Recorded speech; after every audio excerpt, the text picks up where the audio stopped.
Hello, hello, hello, everybody. It's your favorite Weebo trip, Svetlana, here with today is Liberal Sanity Project and Irving Twin, and they're going to be discussing the Canadian bill, the one that everyone got their panties into a bunch over, C-16. I guess I'll let them make their positions known, and we'll go from there. I'm just going to be the quiet, moderating facilitator. Uh, let the blood sports commence, gentlemen. Just kidding. All right.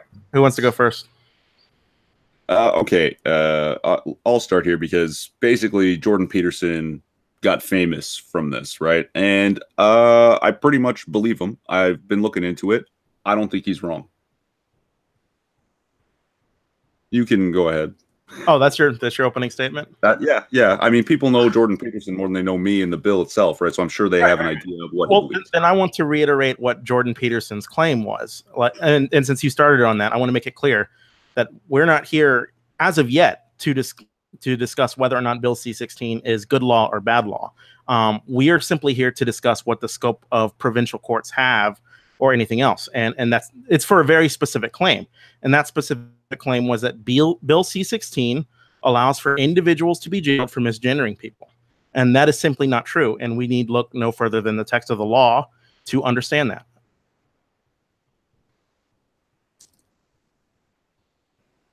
Good start? Is that? Yeah, I open it to you. Is there? Yeah, okay. Hey, chat. I see you, Tennessee. Yeah, okay. So here's the wording of the law. Can I actually screen share some of this? Yeah, go ahead.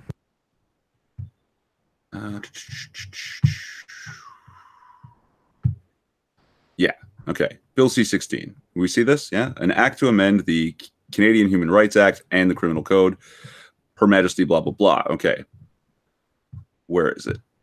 Yeah, okay. So here, you can see the underlined sentence. It just adds gender identity or expression into the Human Rights Act. And here again, it's all the same stuff. Prohibited grounds of discrimination are race, national, or ethnic origin, yada, yada, yada. And now it includes gender identity or expression. And I see what you're getting at. In the criminal code, we can circle back to that at some point if you like. But this thing is the problem, is the human rights tribunals. Okay? Gender identity, here's the policy. Okay? Discrimination happens when a person experiences negative treatment or impact, intentional or not. And harassment is a form of discrimination. It can include sexually explicit or other inappropriate comments, questions, jokes, name calling. Yeah. And it's ongoing behavior. Where is it? Unwelcome and ongoing. Okay. These things are so vague, and this one here, the discrimination, experiences negative treatment or impact. This is not objectively saying that an action is wrong or punishable. It's saying the way the apparent victim feels determines whether or not it was wrong. And here, I'll give an extreme example because I train people for a large company. And let's say I have two trainees and they both look like men to me. So when I'm teaching them, okay, guys, we're going to do this. Okay, guys, time to move over here. Okay, guys, let's stay safe. I call them guys all week. No one has to tell me I'm wrong. One of them who identifies as a woman doesn't have... Oh, I'm still presenting, sorry. Or still. All they have to do is go to the tribunal and say I did that I misgendered them unwelcomely and ongoingly, and I can be dragged before the tribunal.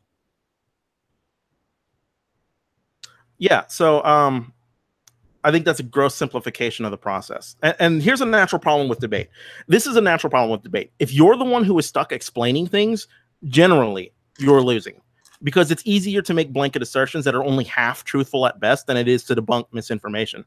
So bear with me. Canadian law functions similar to American law in that their court systems are divided between provincial governments and federal governments, much in the same way that the United States is divided between state governments and federal governments. Bill C-16 is federal law, and it amends portions of the Human Rights Act, which is federal law. And it forbids discrimination on the grounds you already covered and a whole host of other criteria. Discrimination is specifically defined within the law's parameters. Misgendering somebody is not a form of discrimination under the legal definitions provided by the Human Rights Act. The following are forms of discrimination under the Human Rights Act: denial of goods, services, facility, accommodation, denial of commercial premises or residential accommodation, employment applications, advertisements, employee organizations, discriminatory policy or practice, equal wages, equal assessment of work, and establishment. None of those discriminatory practices protect a person from being called mean things. They protect a person from being discriminated against in housing and in work, in so many words. Okay. But this was criminal, right? Like criminal? No? No. The Human Rights Act is civil law. Okay, you pointed that out yourself when you said there's a criminal code, and we can circle back to it later. Okay. Let me share this also, because if I'm not mistaken, even though it's federal, it's going to be the provincial tribunal that takes care of it. No. I can tell you already that's incorrect. Well, either way, this is the HRTO rules. This is the model for the federal, what's it called? Human Rights Tribunal, which are often referred to as social justice tribunals, which is terrifying in and of itself. Okay, but here's powers of the tribunal. Where the hell was it? Yeah, the tribunal will determine how a matter will be dealt with and may use procedures other than traditional adjudicative or adversarial procedures. Keep in mind, this is, civil, it's extrajudicial, right?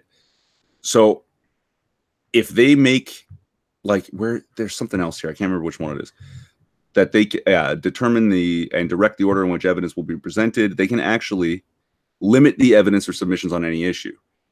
This tribunal has the power to just not let you mount a defense for yourself.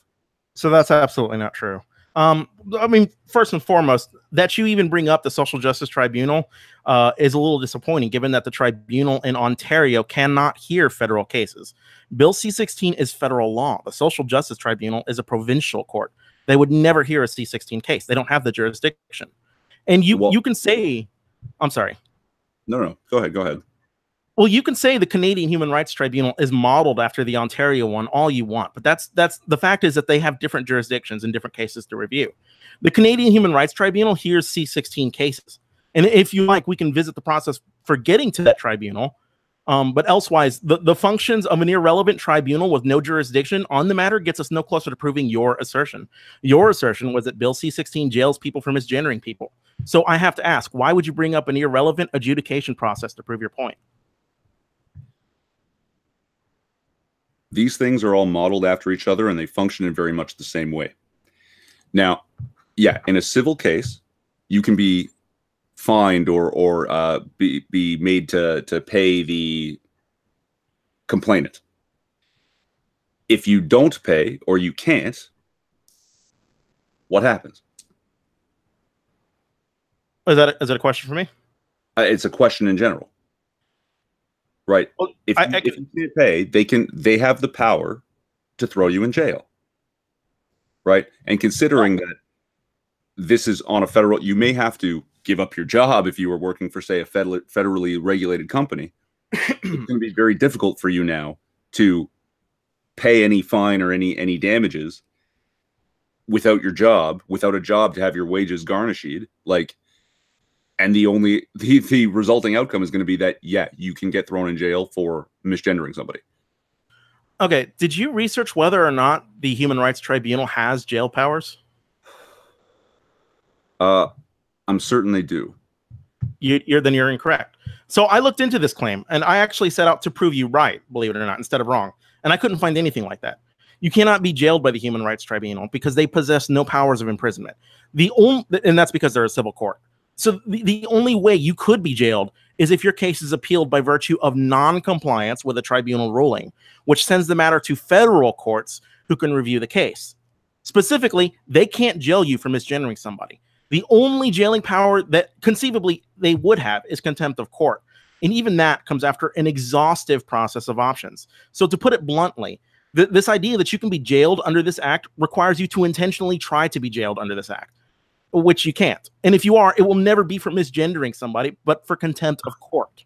No, okay. You're absolutely right. I'm wrong. The punishment for the misgendering won't be to be jailed. But if you get found in contempt because you can't or don't pay it, you end up in jail, and it's all because you misgendered somebody. That's the problem. Then theoretically, you can be jailed for anything, right? If a court orders you to do something and you don't do it, then it doesn't matter what laws say what. Well, I guess technically, but I mean, that's the problem. Is the But you're arguing technically. Oh, dear God. Okay. If I misgender somebody and then I can't pay and I end up in jail, I don't think that's right. I don't think I should be fined or pay damages to somebody. Okay, I agree. If that's what the law did. And also in the situation, end up in a position not able to pay and therefore be in contempt of court. Right? It's yes, it's a much longer chain. It's not one-to-one. There's stuff in between that happens, but yeah, because you misgendered somebody, you can end up in prison. So would you say it's accurate to say you can also end up in prison for not paying a parking ticket? Yes. Running a stop sign? Sure, I guess. Playing music too loudly? That's far less likely, I think, but they're all less likely. You're arguing in things that aren't likely at all, as if it's a certainty. Now, I hate repeating myself, but they don't have arrest powers. The federal courts overseeing them have arrest powers. They are simply civil adjudicators. And if they rule against you, the only power they have is to order you to cease a practice or place a fine on you. If you can't pay a fine, your assets can be seized. If your asset seizures don't meet the damages, then your wages can be garnished. And if you quit your job, they can place a lien against your name, urging banks not to do business with you. Simply put, the Canadian Human Rights Tribunal has no jail power whatsoever. They only have the power to levy civil damages against you, not criminal ones.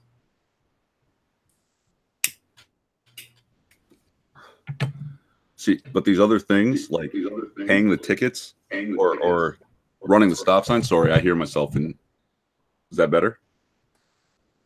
You sound good to me, dude. You sound sexy. I'm starting to hear an echo. Lispy, is that from you? Is it? It might be. Do you still hear an echo? No, not anymore. I'm pretty confident it's not me. But right. Go for it. Could be me. I don't hear it though. Okay. God damn it, Irving. Fix your shit. Yeah, I know. Look, for running a stop sign, that is a very specific act. Right? That is an offense. No parking. That's a very specific act. Right? Volume levels or whatever. That's specific. And it's something that somebody does. This, hey guys, if somebody gets offended by the fact that I said that, right, that in and of itself can lead to all of this shit. It can't. I don't know why you keep saying that. Nothing in the law prescribes that as an option. Like, you're right. You can be jailed for running a stop sign by your logic, and by playing music too loudly, and all these other things that are specifically prescribed by law. So I don't understand why you would take that another step and assume that you can be jailed for things that aren't prescribed by law. Were we not looking at the policies? Yes, we did, and they were civil policies. Right. So in a civil suit, you can be fined or made to pay damages, and if you can't pay those damages or the fines, you're in contempt and end up in jail. So if you can't, well, I'm sorry, I have to stop you here because this is going to be the second time you repeat this, and it's not true. If you can't pay fines and if you can't pay damages and your wages are garnished and you still can't meet your obligations, you can file a motion to have your damages adjusted by the court. They can hear it. Hardship is a valid reason to not pay a fine. But again, that has nothing to do with whether or not the act will send you to jail for misgendering somebody. I must stress, misgendering somebody is not one of the prescribed discriminatory practices. In the policy, harassment is a form of discrimination, right? No. Unwelcoming and ongoing behavior that insults, demeans, harms, or threatens a person in some way. And that's based on a person experiencing negative treatment or impact. It's how they feel. I think you're looking up criminal harassment and not discrimination as prescribed by the Canadian Human Rights Act. The Human Rights Act describes, and you can get with Weebo because I actually sent her what the definition of discrimination under the act was, and it was denial of goods, services, facility, accommodation, all these things that relate to being denied some access to commercial or residential accommodation. This thing that I'm looking at right now, this is the Ontario Human Rights Commission policy on preventing discrimination of a gender. Cool. Yeah. But again, I have to stress, that's an inferior court and it has nothing to do with C-16. Except that this is the same policy that the federal court relies on. Which federal court? They have their own law they have to defer to. Here, yeah, let me find it. Sorry. I think what you're trying to say is that this is the policy that the Canadian Human Rights Tribunal has to rely on. And that might be true if there wasn't a set of guidance for certain parts of the law written as far as C-16 goes. But that's just not, I mean, again, discrimination is very clearly defined by C-16. I'm sorry, by the Canadian Human Rights Act. So I don't see why, when it comes to issues of discrimination, they would be deferring to a lower court opinion on it when discrimination is clearly defined in the law.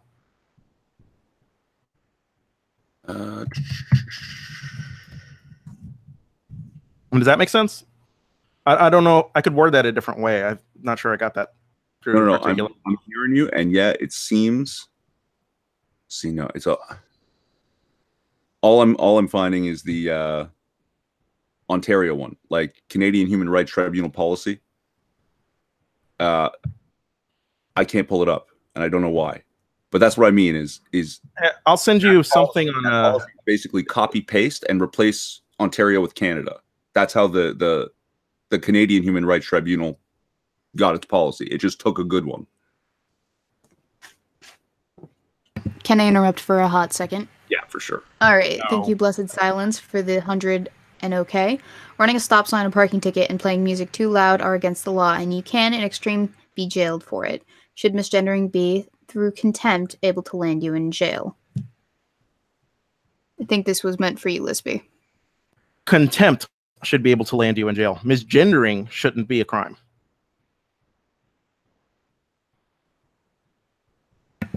So I have a question, because we never went over this before the stream started, but I have a whole bunch of questions from the chat. At some point, we're going to ask them if they are relevant.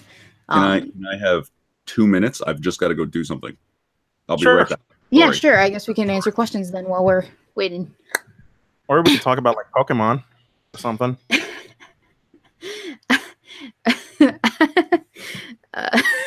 I mean, do you want to talk about Pokemon? Well, I mean, you don't know the gender of the Pokemon in the first generation. God fucking damn it. I'm just saying, you name them something and they could be a totally different gender. Other than Nidoking and Nidoqueen, right? Like, other than that. Fuck. The extent of my knowledge of Pokemon is it ends and it begins at Pokemon Platinum on the DS from like maybe 12 years ago. I don't know. Yeah. That's most normal. Yeah. Let's get these questions. Okay. So Naver202 asks, not here to discuss if it's good or bad law. Well, that wasn't really a question, but kind of a question. Well, like I said, we can discuss that, and I think that would be a more fruitful conversation to have, but he is insisting whether or not it's a legitimate... Yeah, he's insisting on a very specific claim instead of whether or not the law... Like, there's a more substantive conversation to be had, but we can't have it unless we can establish the facts first, and that's what I said during the Chaos 120 stream. Yeah. Same question. Another question from the same person, Navir202. Can you ask Liberal Sanity how he says it doesn't allow for people to be jailed, assuming from his operating system that's opening statement that's his position. Literally, any law can be held to you can lead to you being jailed. Sorry, I fucked that up. I don't think I said any law can lead to you being jailed. I actually said the opposite. There's two kinds of laws. There's civil law and there's criminal law. Criminal law can lead you to being jailed. Civil law can't. I would actually challenge you on this. There are 3 different types of things that are within the purview of the government to punish you for. So there's criminal law, there's also civil law, but there's also a third one, which is village ordinances or township ordinances. Essentially, they're regulations within the township that you're within. They're not necessarily laws. They're so much as they are your specific city's law. I understand that. Yeah. Most people aren't going to be prosecuted by city law in general. That seldom happens. If you commit a crime, it's usually because you're prosecuted under state law if you ever commit a crime. I would beg to differ on the grounds that while I was on internship, we actually did pick up a chick and find her about $1,900 for simple possession of paraphernalia, not even just possession of weed. It was just, a few bongs and shit, and it was a hefty fine, man. Did she go to jail? Well, she was processed within the courthouse or the jail. Prosecution is for criminal for crimes. Like prosecution you don't get prosecuted by civil law, right? Well, I mean, I guess you can. Yeah, I guess you can. It's more like you approach it from like a hearing when it comes to civil law. Like you can make cases for civil law. Yeah, I mean, I don't know. Maybe, right. Yeah. So we have actually a whole bunch of questions here from the chat. Sorry, chat. They kind of pile up, and we never talked about when it was that we were doing it. So this is like a good time to do this. Sure. Beware atheists. Can you ask them what the government should do about American children of illegal immigrants? I don't think that was a very relevant question, so I think we're just going to skip it. Okay. David Karatiad why should governments have the power to compel speech? Who's that for? Me? Why should they? I think it might be a question about why this law is, something that should be put into should be implemented. Can I make a suggestion real quick? Yeah. Can we deal with the questions near the end now that Irving's back? And because I actually think this is a little bit related to something Irving said. Okay. So I think it's probably important he take the that's fine. We can take a break from questions until the end. That's so chat, if you have any questions, remember I am collecting them and we will answer them at the end. Go ahead, gentlemen. Tell me, Irving, why should government allow compelled speech? Or shouldn't? Why shouldn't? Yeah, what's your answer on that? Because the ability to speak freely is basically your ability to discuss anything, right? If speech is compelled in such a way that we have to say things a certain way, then we might not actually get to the root of any given problem. We might not be able to because there's things we can't say or things we must say. Yeah, and I generally agree with that, but you're under this mistaken idea that C-16 is compelled speech, and I'm interested to hear that. Why you think that? Well, now you're saying it's never going to happen, or the process is so long that it's incredibly unlikely to happen. But no, I'm saying it's not going to happen at all. But I'm fairly certain it's possible. Why? Hang on. Why are you sure it's possible? Because of the way it's worded. Because the policies, like I can't find a Canadian human rights policy on gender identity. All that keeps coming up in the search is the Ontario policy. And the Ontario policy is pretty vague to the point that if somebody feels harassed by me in my job, that they can take me before the tribunal, and if I can't or don't pay, it's possible to be held in contempt of court and end up jailed because I misgendered somebody. Has this ever happened? No, it hasn't. But the fact that there's a chain of events that can happen like that has to be removed. Sure. I don't think that should be possible in the country.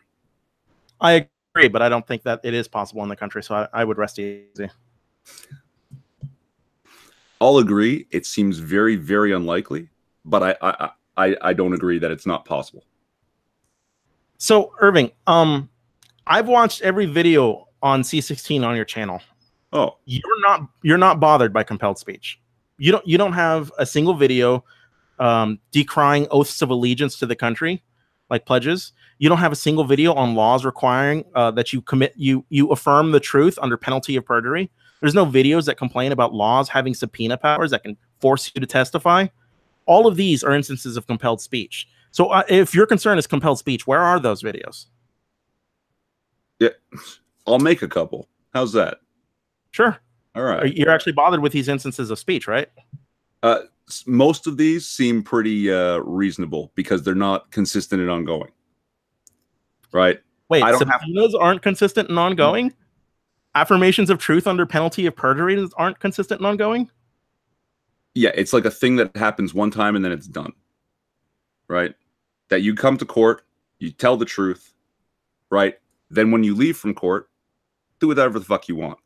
But here, ongoing, as long as I'm dealing with people at my job or whatever, in perpetuity, I must call a man a woman, whether or not I know that the man identifies as a woman, right? Right. And that's yeah. That's not an issue of, I mean, even if that were in the law, that's not an issue of compelled speech. That's an issue of free speech, which is different. And can I expect you to stake a claim here now that if your concern is free speech, tell me that you're against the country of Netherlands banning burqas. I am. Can you loudly proclaim that you don't support it when Donald Trump talks about revoking citizenship for flag burners? I do not support a burqa ban. You should be allowed to wear whatever the fuck you want. Fuck yeah. Right. All right, my man. Conversely, when you go in to get your picture taken, right, for government stuff, I'm sorry, we kind of got to see your face. That's crazy. Maybe. What about Donald Trump when he talks about revoking citizenship for flag burners? You're against that too, right? Yeah, definitely. That's ridiculous. So I'm curious though, if you want to really fight against abuses of speech by institutional powers, would you make videos on these topics?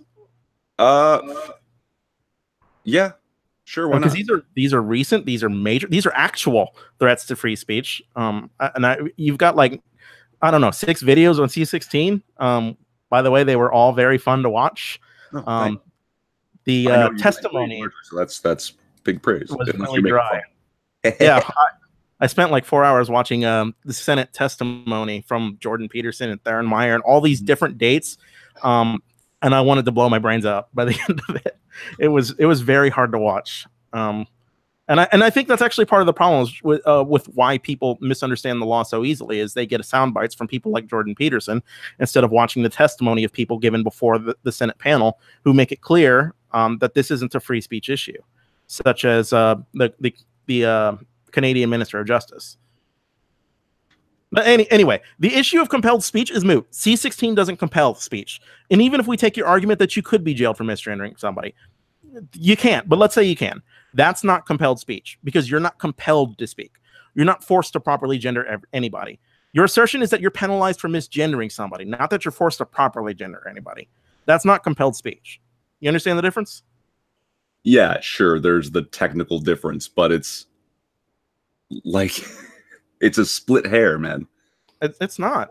I mean, that's night and day. It's like differences with speech like that breach the peace. So let's say that the United States Congress passes a law banning the use of the word fire in a crowded theater. Does that mean that you're compelled to say that there's no fire when you enter a theater? Right? The answer is no. It's not compelled speech. It's banned speech. There's a difference.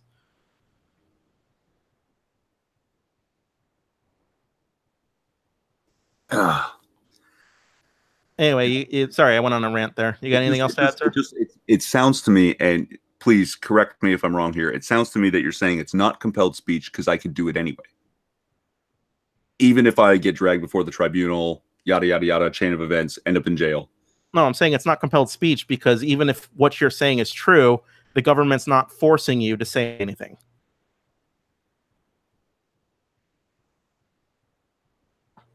That's why I brought up the fire in a crowded theater example. Like right. It's against the law to declare that there's a fire in a theater. Does that mean that when you go into theater, you have to declare there's not a fire? Like the inverse isn't true, even if we take your example or your claim is true. I mean, I butchered that, but I think you understand what I'm saying. No, I understand where you're coming from, but again, to me, it feels like it's a split hair. This man identifies as a woman, so I don't have to call him anything, right? But here we are talking about him. So if I'm going to, you can. I believe the social justice tribunal that you like to reference actually laid out that you don't have to. You could just call people by their name but sure. But here we are, and I keep using the word him habitually because that's just the way it works. So it's if I choose to discuss the man or woman or whoever, right? Sure. And to not get in trouble, if I want to avoid getting in some kind of trouble, then I must call him this thing. Is that not compelled speech? No, I would say that's banned speech. There's a difference. I guess, yeah.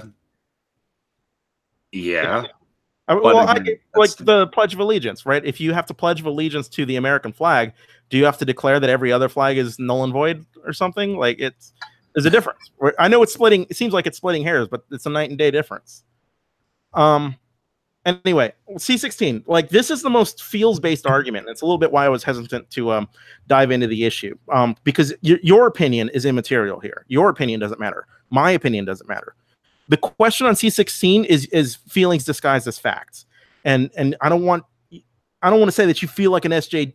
Like this is what I think. I think you feel like SJWs are taking over, and they're making draconian laws that you don't like, and then I think you'll twist the meaning of whatever law you don't like to fit that narrative, even if the law itself is innocuous. And we're not here to debate your feeling. We're here to discuss claims of fact. And the only people whose feelings matter when it comes to this are legal experts. It is their opinions that will determine the application of C-16. Do you have any legal scholars who support your claims? There was at least one in those videos that you were watching. Yeah, Jared Brown or something like that, or Phil Brown or the lawyer with Peterson, right? Mm-hmm. And another law professor that Peterson did like a debate. I can't remember his name though. Yeah, he looks like Eric Roberts. I don't know.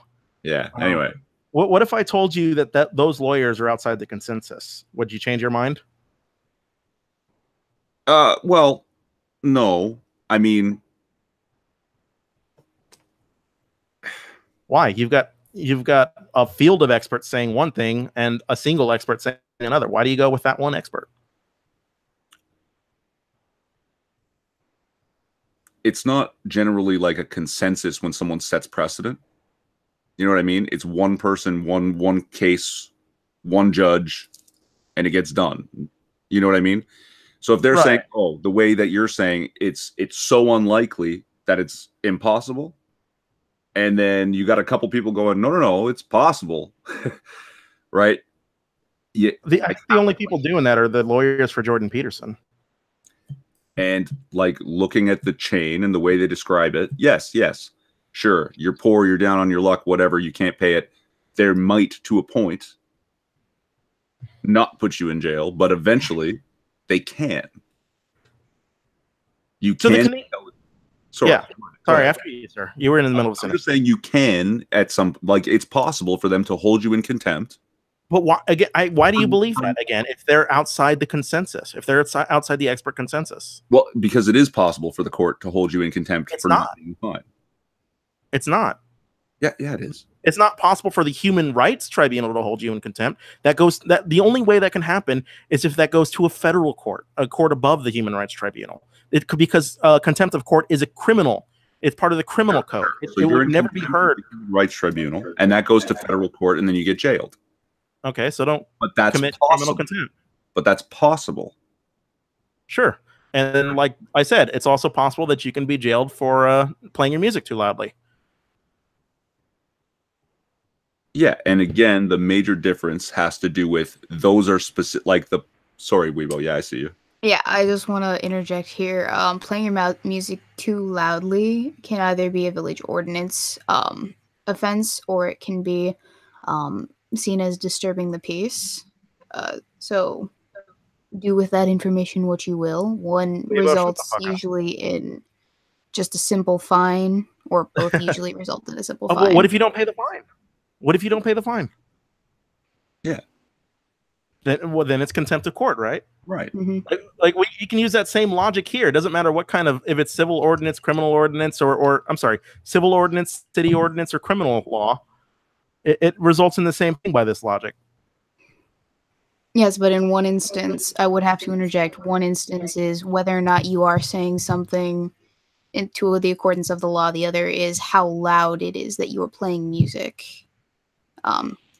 to the point that everyone else can hear it. Okay. I wouldn't necessarily make that comparison because they're very different in what it is they're doing or how it is that they are disturbing the peace or harassing other people or interacting with other people, I'd say. This is the same logic, though, right? If you can commit harassment by misgendering somebody, you can disturb the peace by playing music.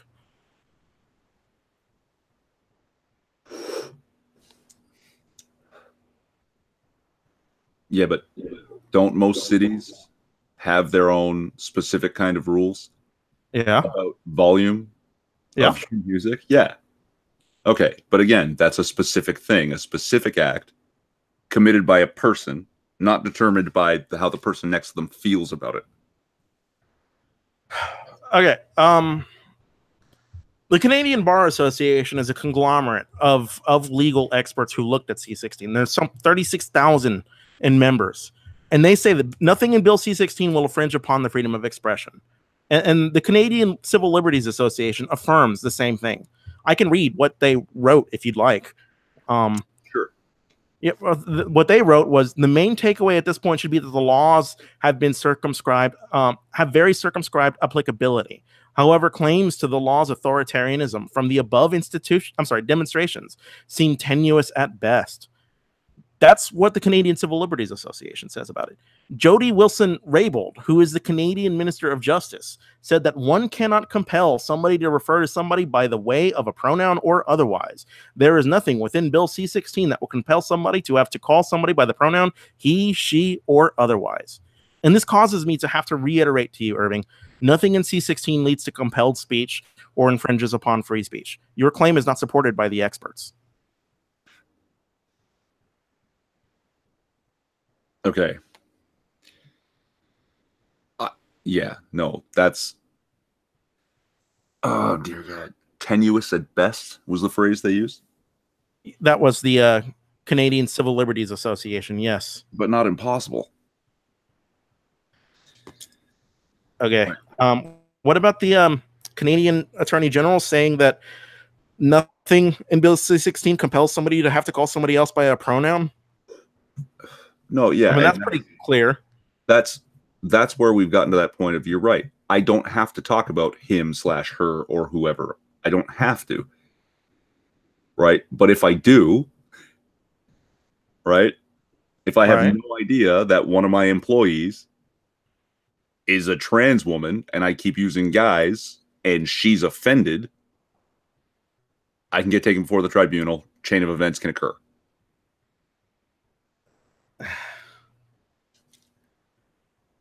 I feel like you're grossly simplifying the tribunal again, and it's really disappointing to me.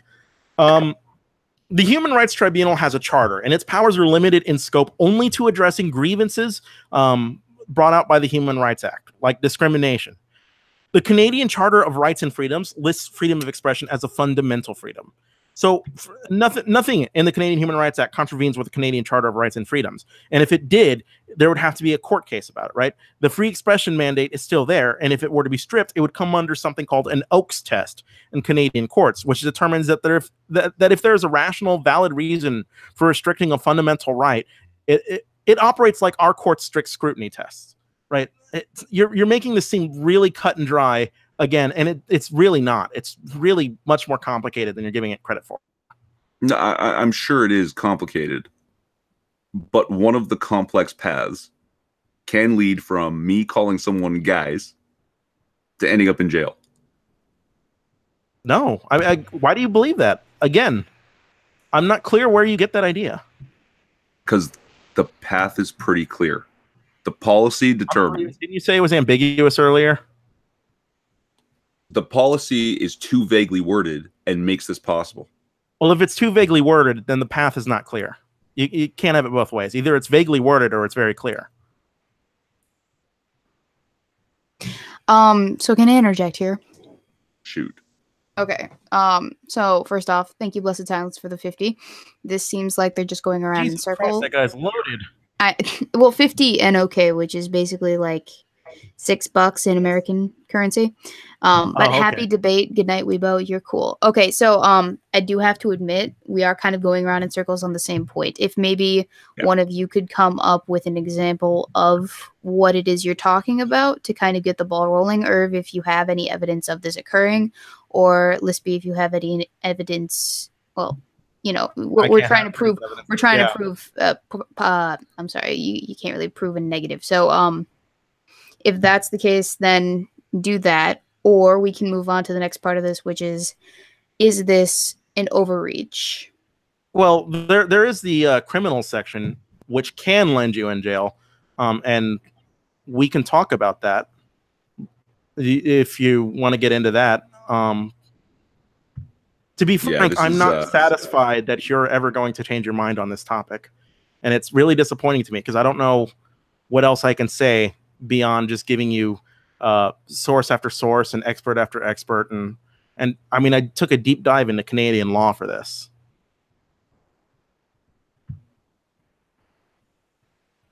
And, when you talk about the tribunal, like you have to very intentionally end up before the tribunal. Like if a person believes their rights have been violated under the Canadian Human Rights Act, they have to apply with the Human Rights Commission, which is separate from the tribunal. And if their application is approved, the commission has to initiate a mediation process. So basically just work out the differences between you and another person. The only way you end up before the tribunal is if you refuse the mediation process or if you appeal a settlement. And if a case goes to the tribunal, the burden of proof rests with the person who's complaining, not you. The one who alleges their rights have been violated has to make their case. If somebody tries to claim that you violated their rights under the Canadian Human Rights Act, you don't have to say a word to defend yourself because they have to prove you violated their rights.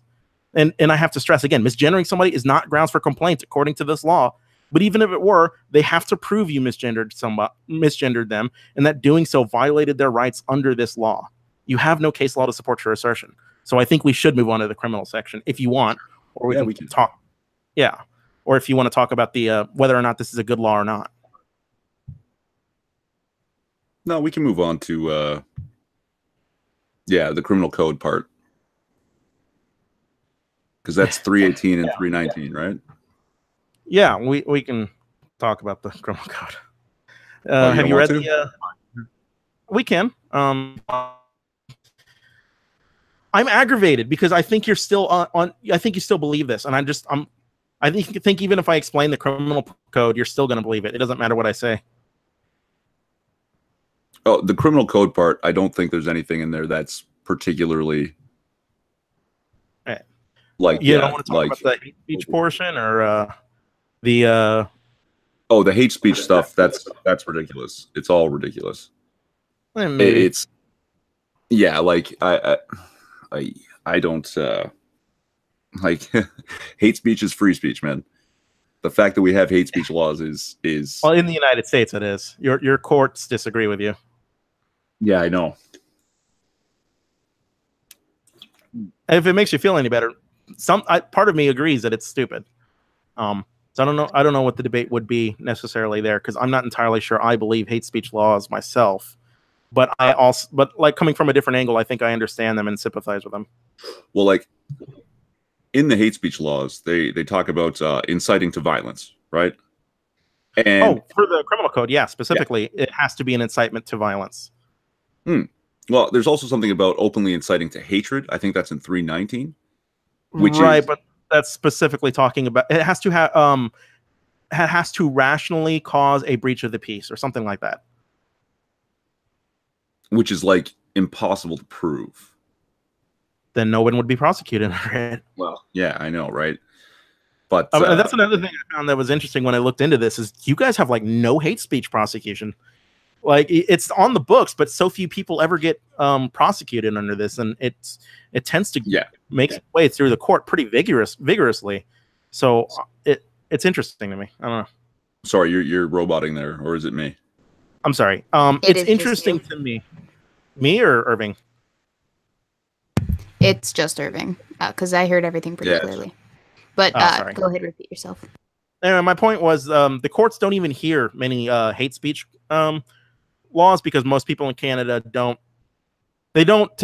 generally advocate for the genocide of people. very rare, apparently. We're very polite up here, but yeah. And what's the other thing? The hate. Oh God, hate motivated. Yeah, crimes you can't like commit a crime against somebody just because they're trans. Well, which might be a thought crime. I mean, that's something worth discussing if you want to talk about that. I think I hope we're going to be on the same side about that. But like, yeah, it's not something that happens up here because we're very polite in general, pretty open and accepting. But you know, when a native chick decides to scream out something like, was it "I hate white people" or "fuck white people," and then punch someone in the face so hard that she knocked out her tooth, that's not a hate crime. Yeah, that apparently was not motivated by hate. So, yeah, I imagine. Well, like I said, those cases are typically very hard to prove anyway, which makes me like, if I were in Canada, I wouldn't even worry about the amendments to the criminal code because it sounds like basically nobody's going to be prosecuted under them. But yeah, so a conversation worth having. Is it a good thing to criminalize what's in people's heads when they commit a crime? God, of course not. Of course not. Now, why do you say that? First off, how do you prove what someone's thinking? So through their actions. Well, I mean, if they're part of a white power gang and they're marching in Jewish neighborhoods picking fights, I think it's safe to assume it's probably because they hate Jews. Sure, yeah, no. I get it. But when they're picking fights with Jews, you prosecute them for that. If they're sitting around at home or just marching, right? Well, fuck them. You know, like, sure. It's not until they actually commit a crime, I think, that this should become a problem. Do you think there's a difference in crimes of passion and crimes motivated by hate? Like if I kill somebody because it was an argument that went too far, as opposed to killing them because I don't like black people, you don't think there's a substantive difference, but in terms of justice between those? Hold on. Who's echoing? Is it me? Hold on, give me a second. Yeah, it is you, I think, Irv. Because I'm not getting it from Lispy. Okay, how's this? Better? All right. I'm not sure what you're asking me here. I'm asking you is, in terms of justice, our abstract understanding of justice, is it worse to commit a crime against somebody because it was a passionate, heated moment than it is to commit a crime against somebody out of hatred, simply for the color of their skin? Is it worse? Yeah. Is there as far as justice goes, is there a difference between these two? We're talking about, basically heat of the moment and premeditation, yes? Yeah. Premeditation, obviously, is something worse. But the things in someone's head that they're thinking that maybe one day, right? Or they're planning to do, like even planning to do it might be considered a crime. Shit. But I still, if you're trying to go somewhere with this to try and say that there are some things that people think that should be illegal, you're going to have to convince me here. No, I don't think there are things people think that should be illegal, but I do think that what people think should be considered an aggravating factor in their crimes. Because I think there's a monumental difference between committing a crime out of desperation and committing a crime out of hatred.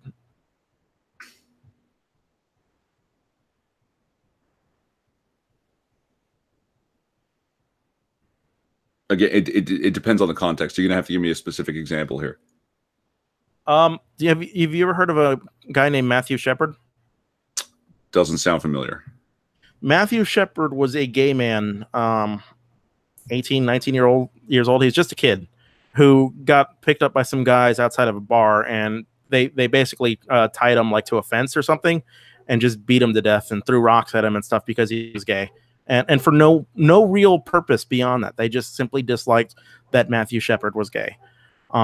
Is that crime worse or better in terms of justice than a crime committed against Matthew Shepard because they were drunk and they got in a fight and it went too far? But basically, if they had done the exact same thing but didn't know he was gay. Yeah. Sure. Sure, what? Sure, it's worse. Yeah. To So go, then- like, let's go look for a faggot and string him up and beat him to death. Yeah, that's pretty horrific. On the other hand, I'm thinking if somebody hates gay people and then gets into a fight with someone at a bar and that person is gay, maybe they know they're gay, but they don't even start the fight and they're charged with assault. I don't think it becomes like it's not automatically an aggravating factor. No, I'm not saying it should automatically be an aggravating factor. I don't want anything in law to be automatic ever in criminal law. I don't want anything in criminal law to be automatic. I'm saying it should be considered as an aggravating factor if you can prove the motivation was based on hatred. And I think that's actually respectable as a position.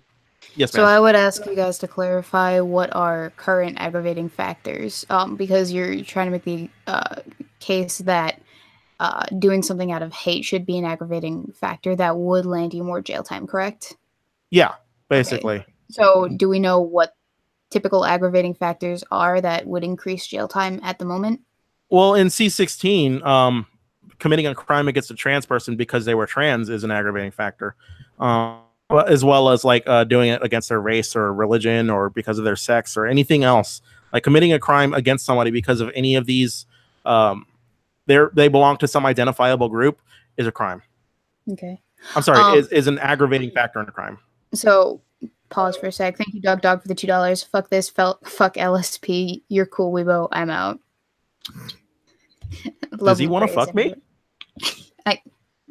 You know what? You do have a pretty voice. Thank you. We were. All right, sorry. I'll let you guys get back to your stuff. I don't think we're really disagreeing here. Like, this is just. Well, I don't think we're disagreeing in the abstract, but you still would have a problem with this prescribed in the law, right? I'll tell you, they beat a kid to death. Like, how could it be worse? I don't even know. I'm still swinging back and forth. I think the motive could make it worse.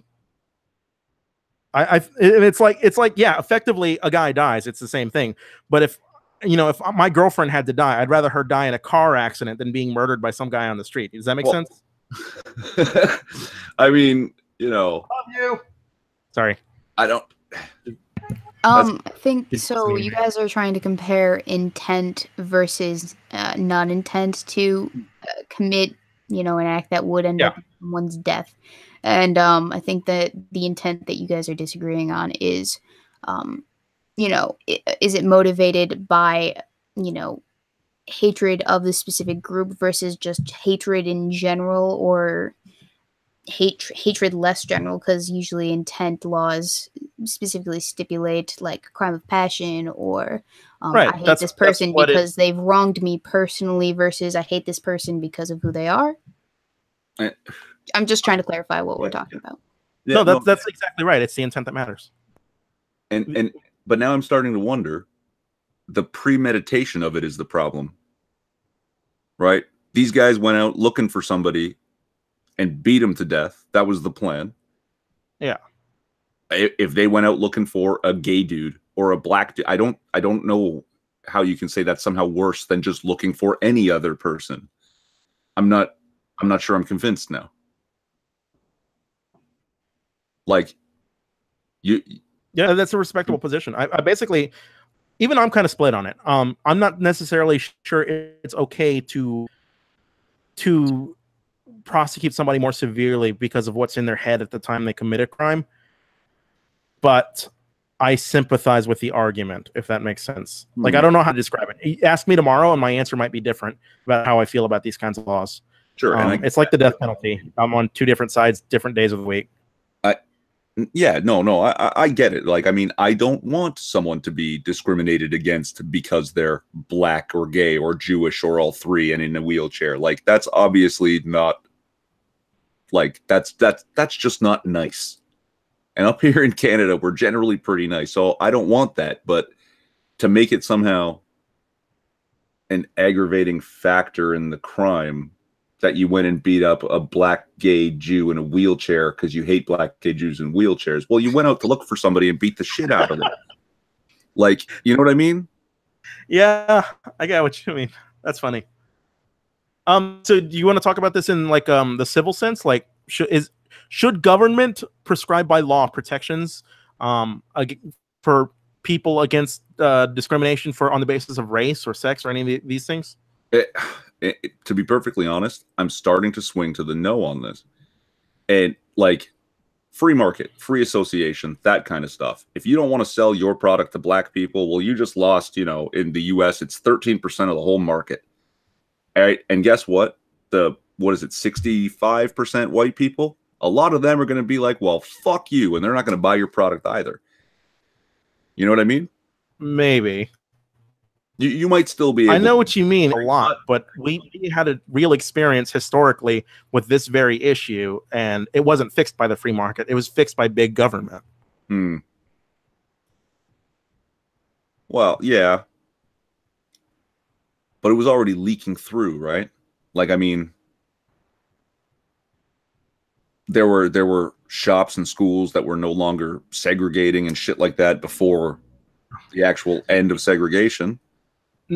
Only because of court orders, right? So like you have Brown versus the Board of Education as like a famous court case that said that it is against the law, it is against constitutional law to segregate schools. Separate but equal is not a standard we can use.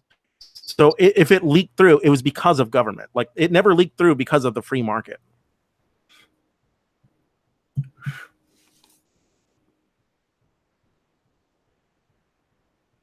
Okay, now I honestly don't know if this is true. Are you telling me that before government made this happen in the US, that there were that there were no white-owned stores that would also serve black people?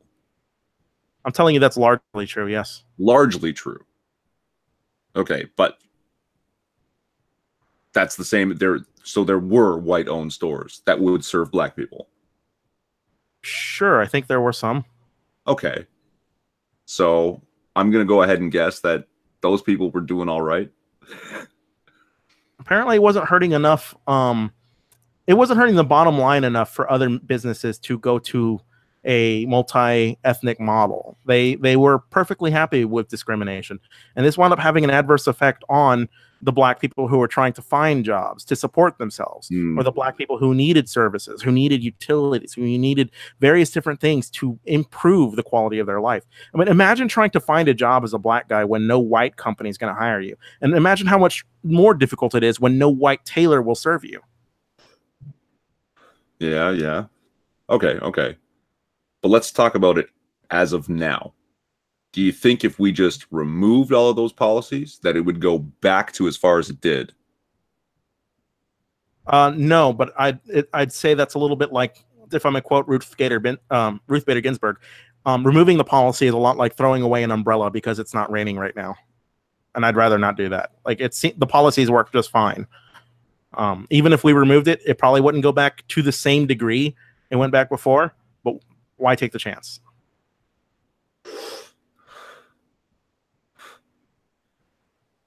I suppose I'd ask it like this. Black people are paying white businesses taxes or paying for police officers, paying taxes that support white businesses, police officers, and the roads they drive on, and the education their workers get. Black people are paying for all this stuff. Why shouldn't government prescribe by law a set of rules for everybody to participate by so that it's an equal playing field?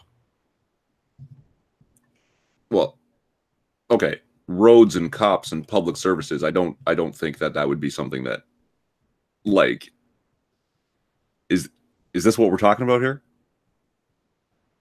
No, what I'm saying is businesses that discriminate against black people get accommodations from public funding that are paid for by black people, as well as white people. They're paid for by black people. So why shouldn't government prescribe by law that if private businesses are going to reap all these benefits from black people, that they should serve black people as well?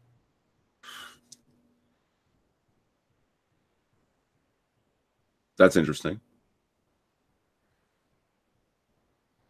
Okay, and what are we talking about, like, for the businesses? Just so you would have had like black people pay taxes, that helps build roads. The roads lead to the store, so black people have to be let in the store.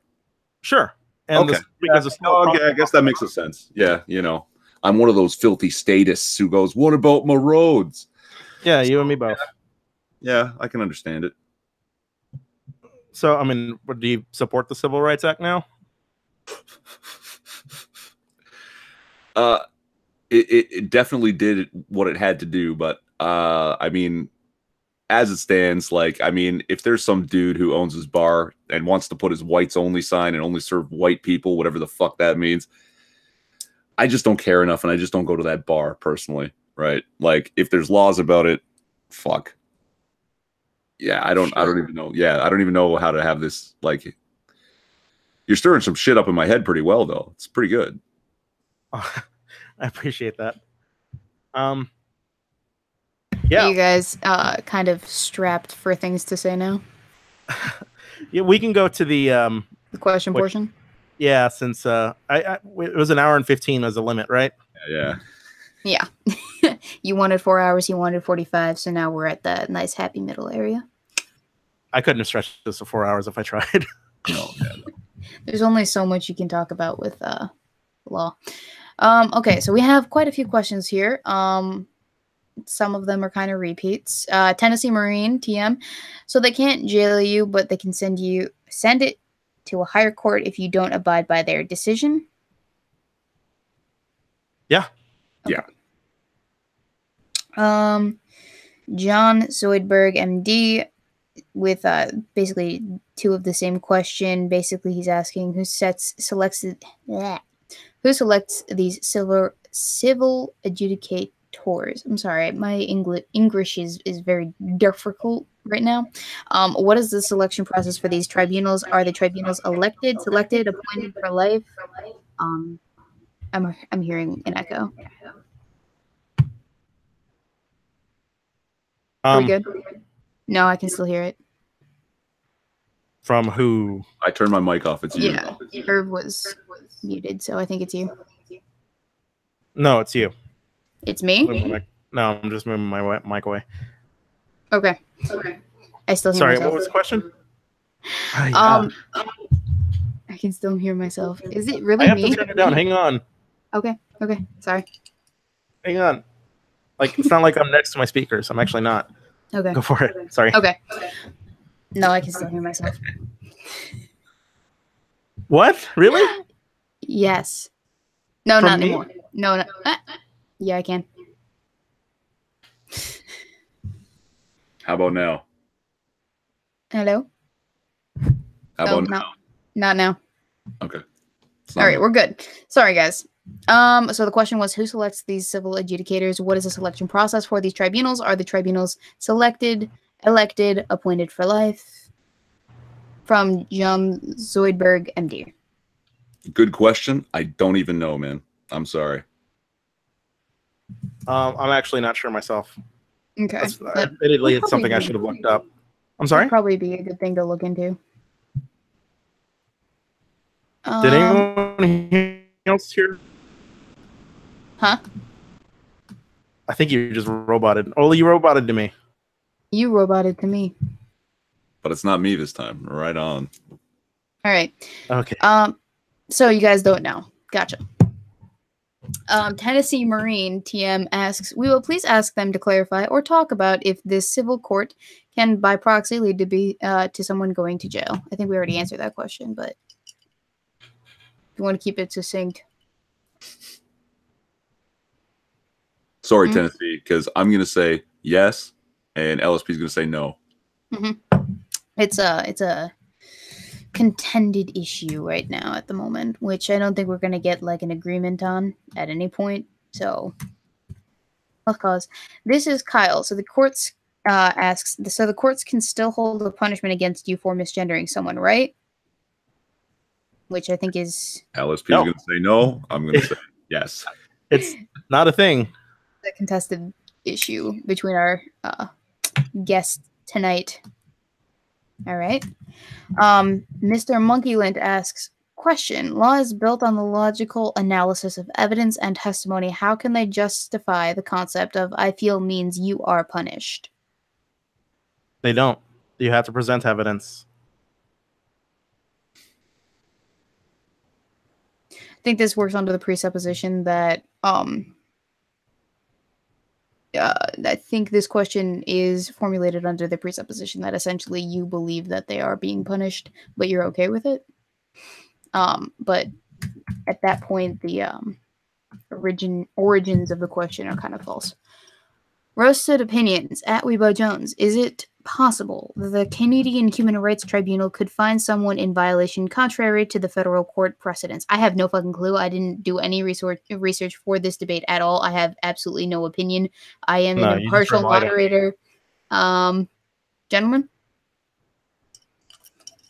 It is weird because the commission and the tribunal don't necessarily require proof beyond a reasonable doubt, right? They can go with preponderance of evidence and, you know, find whatever they want, so to speak. Sorry, didn't mean to be so flip about it, but they can find, yeah, that this is sufficient evidence, you know, and then that is the ruling. So if you end up in contempt and that gets taken to a higher court, the ruling, I'm pretty sure, will stand in the higher court. I take issue with the way you phrase that again. I think it's one of those gross simplification things. If you want to say that they can just find whatever they want, then by that logic, any court can just find whatever they want. I didn't mean to be so flip. They can preponderance of evidence and say, yes, this is harassment, but without... Sure. Yeah. We can go over criminal harassment, but that's separate from C-16. You would never go to jail for civil harassment. All right. Next question. This is Kyle. So my concern is that can someone still be punished in any way for misgendering somebody? Nope. Yeah. And they're all asking different forms of the same question. Yeah. How about this? Sorry, chat, for this one. You guys are going to have to go do your own research on Canadian human rights, and you figure it out. Listen to the experts. Listen to the dissenters. You know, do the research yourself, and yeah. It's worth saying Jordan Peterson is not an expert. That's true. All right. Lucifer Never Changes. At Lispy, you are not understanding just because it has not happened does not mean it wouldn't happen in the future. That's not a question, but I thought it would be interesting for you to get your... I didn't hear that. Okay, so the question... Well, not question. It wasn't a question, but I thought it would be interesting to get your intake on this. Lispy, you are not understanding just because this has not happened does not mean it wouldn't happen in the future. Okay, tell him to, like, DM me, and we'll fight about it. Because right. I don't know how much clearer I can explain this. Somebody just triple bracket experts in the chat. Oh, fuck off. How is that different from, like, the triple parentheses? It's not. They mean the same thing, then? For those of you who aren't familiar with the Weebo Jones channel, I'm naive, and I'm learning everything as I go. Okay. You know what that is, then, right? What? The echo quotes? No, I know what that is. I had Twitter explain it to me. Months ago, man. Back when everyone wanted to make babies with me because they wanted to save the white race, or because or they didn't want to talk to me because I'm a filthy Jew. Are you Jewish? That's a good question. I am missing about a quarter of my entire lineage, so I could very well be anything, as far as I know. Probably a Jew. They're only like less than % of the world, but everybody's a Jew. Yep, apparently. So that's actually an up in the air issue. Take your chances, gents.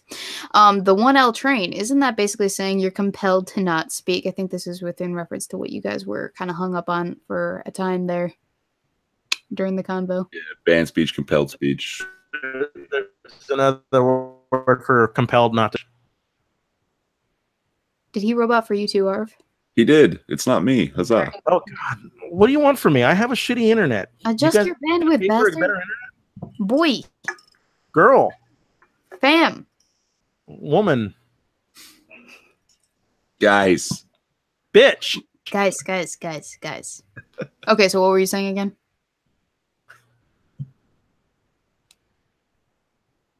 Oh yeah, to the question. Yeah. Is that basically saying you're compelled to not speak? We were missing Lispy's answer. Yeah, I said being compelled not to speak has another word. It's banned speech. It's the same thing. It's 6 of one, half a dozen of the other. It's the same thing. Okay. I like these succinct and simplified answers. These good. These very good. This is Kyle again. Same question as last time, so I think we're gonna skip it. X-17 Exaventian. It's an interesting name. So what he's saying is that we can lose the ability to use pronouns altogether to avoid fines from the Civil Liberties Tribunal. I'm literally saying you can use whatever pronouns you fucking want. It's not against the law. Okay. I don't know how many times I have to say that. I'm saying it very clearly, I think. You might want to say it once more in Pig Latin, just for the people in the back. Seriously, yeah. Use whatever pronouns you want. If you want to misgender somebody, knock yourself out. There's nothing in the law that's going to stop you. Okay. You heard it here, folks. That's the final time he's going to say that question. Or that answer. Final time. The final Until the time? next time. You done? Until the next time. Faith is abdication of reason. What if my free expression is to insult trannies and LGBT people? Knock yourself the fuck out.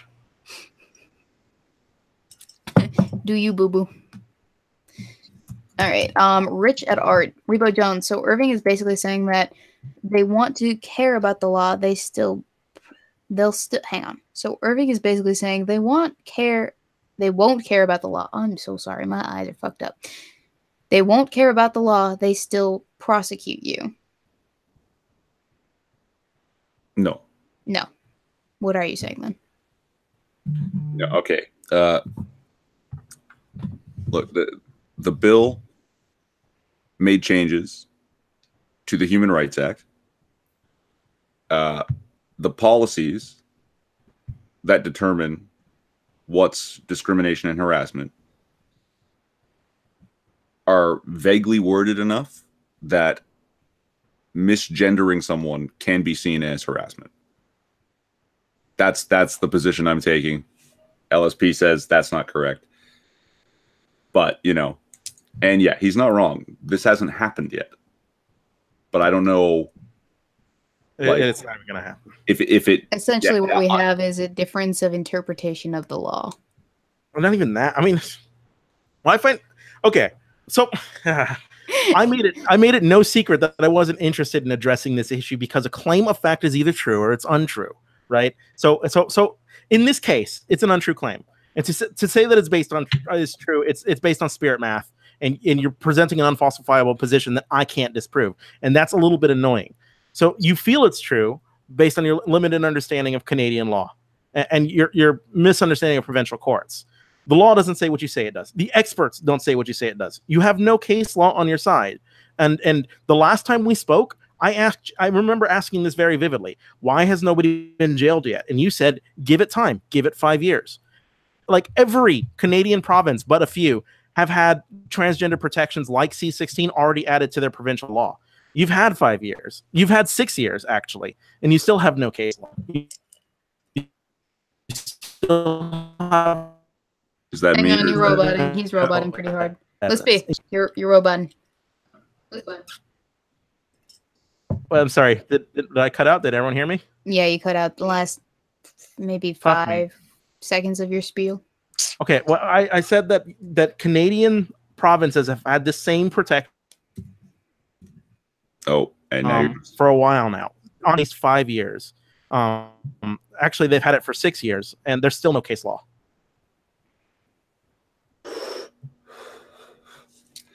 Okay. Next question. X-17, X-Evention. So now he's saying that while it's prescribed that you can't misgender someone, it's entirely unenforceable by the rights tribunal. Is that a question? What? It had a question mark, so I just, I don't like it when people try to essentially assume what it is that you're saying in a different form of the way that you're saying it. So I give you guys the opportunity. Chat's so retarded. Chat. I'm just kidding. Don't insult my chat. They have opinions. Oh, okay. Autism isn't retardation. I'm sorry. It's a yet. But they keep asking the same question in different ways. That's them. Magog of Morscar asks, fall back on actual tribunal cases. How many people have been fined or punished by the tribunal for saying something wrong? I guess that would be a good thing. If you guys wanted to find any evidence of that, it'd be a little bit more broad scope in terms of, you know, looking for actual case law in the sense of the tribunal. And I think I roboted out a little bit. I didn't hear Magog's question or statement, whatever it was. Oh, sorry. He said, fall back on actual tribunal cases. How many people have been fined or punished by the tribunal for saying something wrong? That would be an interesting thing to look into in terms of test cases that would support that the tribunal does essentially compel what a person can and can't say by means of, you know, civil and non-punishment. Yeah, I mean, I've actually looked. Well, I looked specifically for C-16 claims, and I couldn't find much of anything that wasn't ordinary forms of discrimination, if that makes sense. Well, see, I think the reason that Irv is so intent on this, his position with regards to C-16 is because I know. I don't want to speak for Irv, but it sounds like he's coming from a place of this has happened before with other laws, so it might happen again.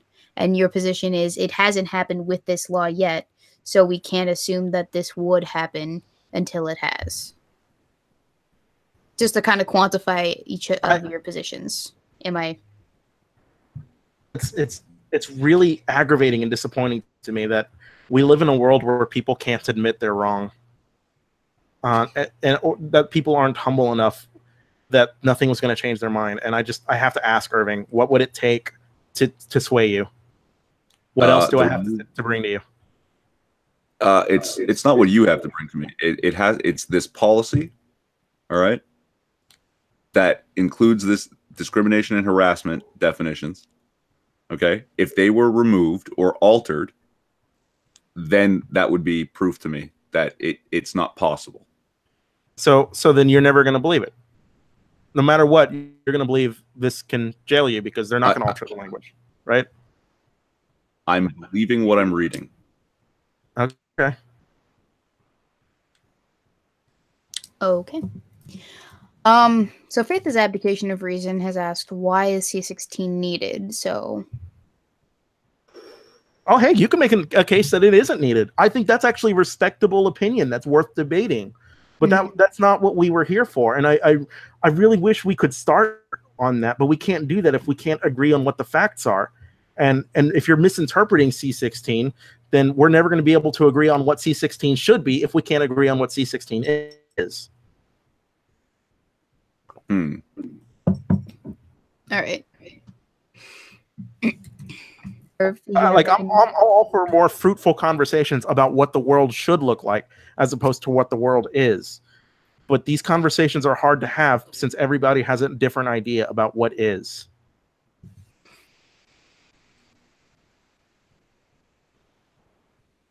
Okay. And Irv, are you guys hearing me, or I can't tell if I'm cutting out? No, you're fine. I was just waiting to see if Irv had anything to add to that.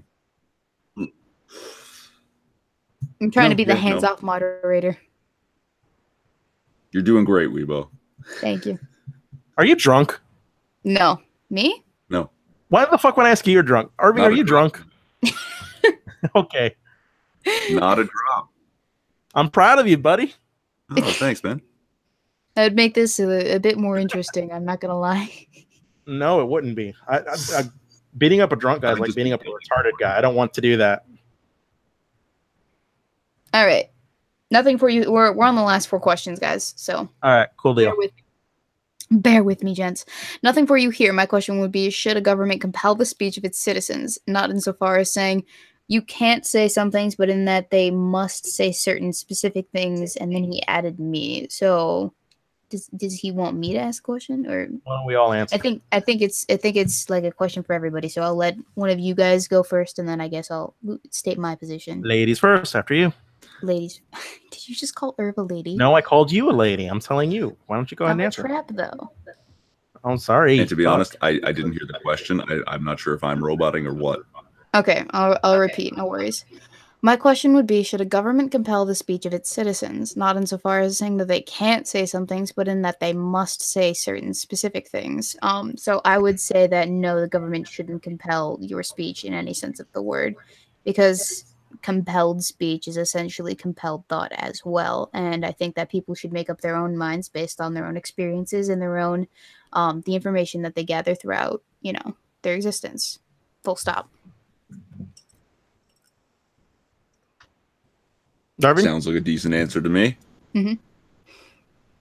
I mostly agree agree with with Weebo. you. Yeah, I mostly agree with you, but I think there are certain situations where it's justifiable for government to compel my oaths of allegiance when they're giving me a gun to serve this country. I think it's okay for government to compel my speech when I'm a witness in a crime, and my testimony can mean the difference between justice and anarchy. And I basically it's very nuanced, and there are certain situations where I think it's okay. But generally, I would agree with you that you want speech to be as free as possible. Mm-hmm. So you would compel speech in the course of justice, in the course of taking responsibility for that specific country, and well, those caveats are understandable, and I can get behind those as well. My position was more general. I didn't really go into the specifics because I wanted to keep it kind of succinct. Irv? A world of nuance is a beautiful world. Yeah. You should It is. I know. Pretty much the same. Okay. That's it. So then we're all kind of in agreement on that. Yes, ma'am. Faith is abdication of reason. Hate crime puts a higher value on the lives of protected classes. Do you guys have anything kind of to say about this claim? I thought it would be interesting to bring it up. No. The claim's even wrong. Hate crime doesn't put... Okay, so people are divided into classes no matter what, even if you're a privileged class. Like, if somebody I know Irving's going to disagree with this, but if somebody commits a crime against you on the basis of your race, if they discriminate against hiring you on the basis of your race, even if you're white, even if you're male, even if you're cisgendered, they've still committed a crime under this. Like, it says all race. Like, race can't be a standard for anything. It doesn't just say the black race, the white race, the Jewish race, the Mexican race, or anything like that. Does that make sense? Mm-hmm.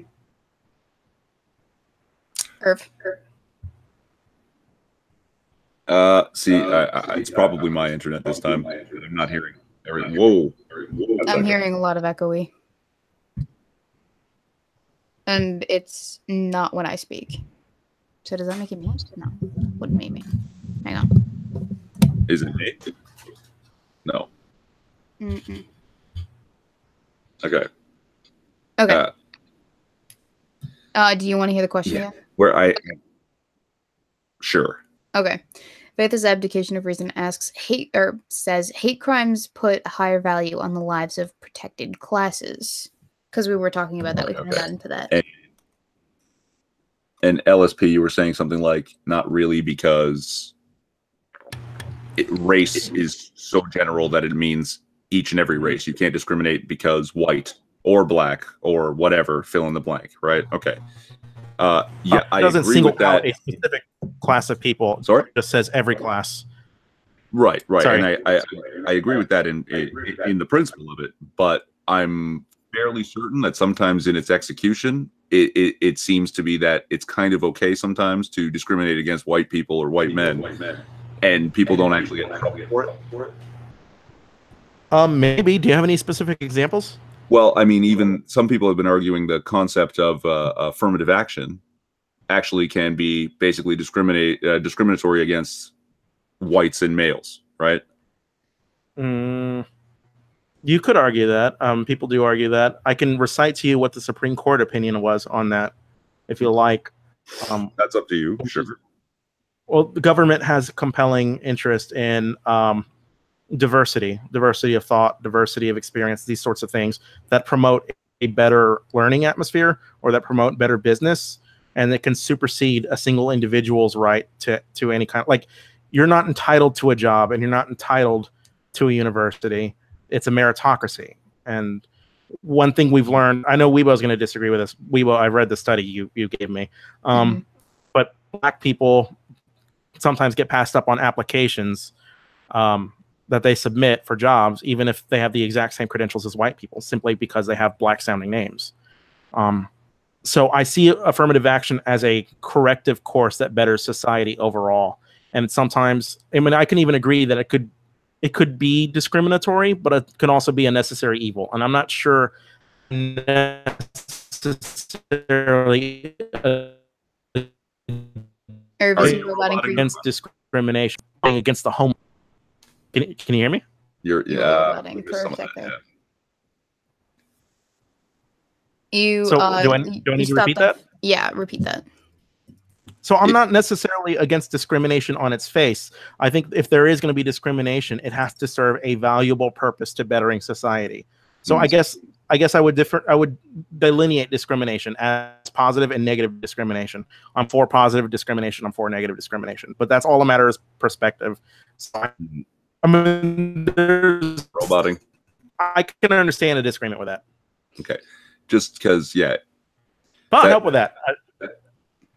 Sorry, how did you phrase it? Something about that the greater good that's coming out of it supersedes a single person's rights. Yes, it can. I said I'm okay with discrimination if it serves a positive societal purpose. And that was a Supreme Court position also? That was more or less what their opinion was. That basically universities benefit from diversity. And but I just university policy was, yeah. I just like that the individual then is, that they don't, that individual is suddenly not offered the protection that's written out there in the same law. And that seems like it shouldn't be that way. You know what I mean? I generally agree. I would generally agree if I knew that everybody in the real world would act in a non-discriminatory manner without the law. But I think there is evidence after evidence that that's just not the case, and that makes these laws necessary. All right. Last two questions, and then we can be done here, gents. You can get back to the rest of your evening. X17 Exvention asks, I think there is a problem with the conflict between the Civil Rights Act and the freedom of association. Is that the core issue here? Yeah. It's the core issue. That is the core issue. You have a freedom to associate. You should have a freedom to associate. You should have a freedom to run your business how you want. But that freedom has to be tailored in such a way that benefits everybody, because your business lives on other people providing for it in terms of police protection or in terms of the education of your workforce. It's basic social contract.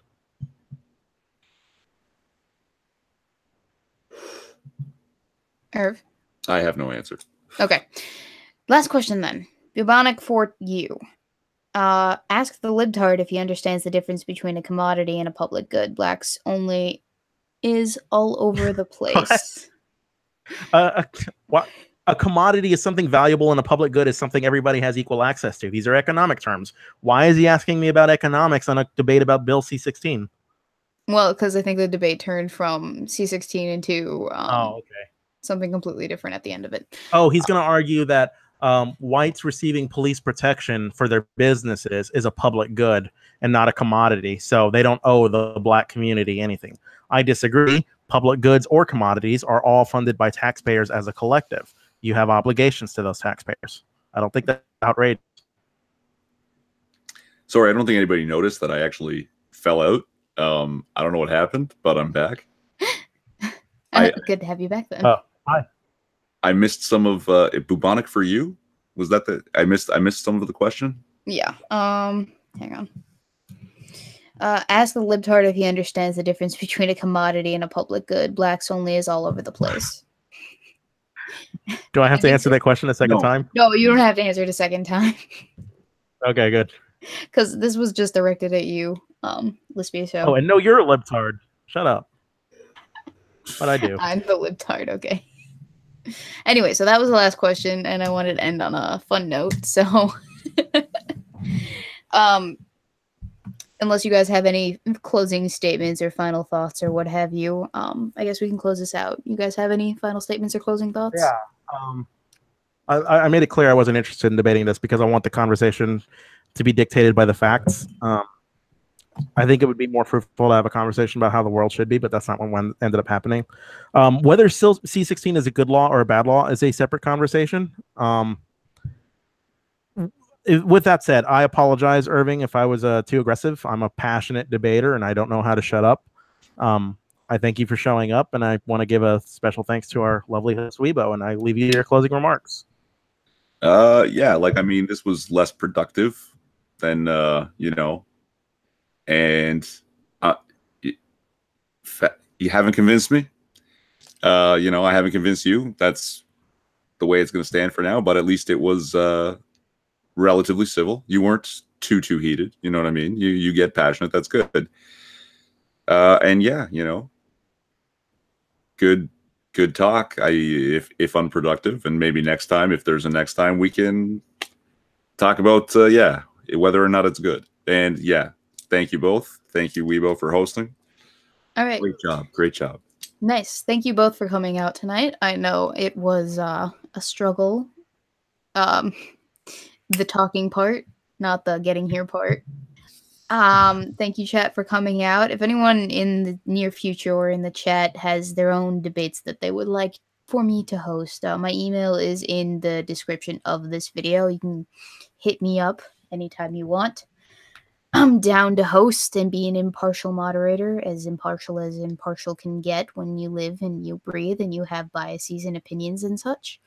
I'm the silent moderator type, so I won't get in your business too much. But thank you, chat, for coming out. Thank you, my guests, and thank you, super chatters, for super chatting. And I'll see you when I see you on SideQuest tomorrow night. Peace. All right.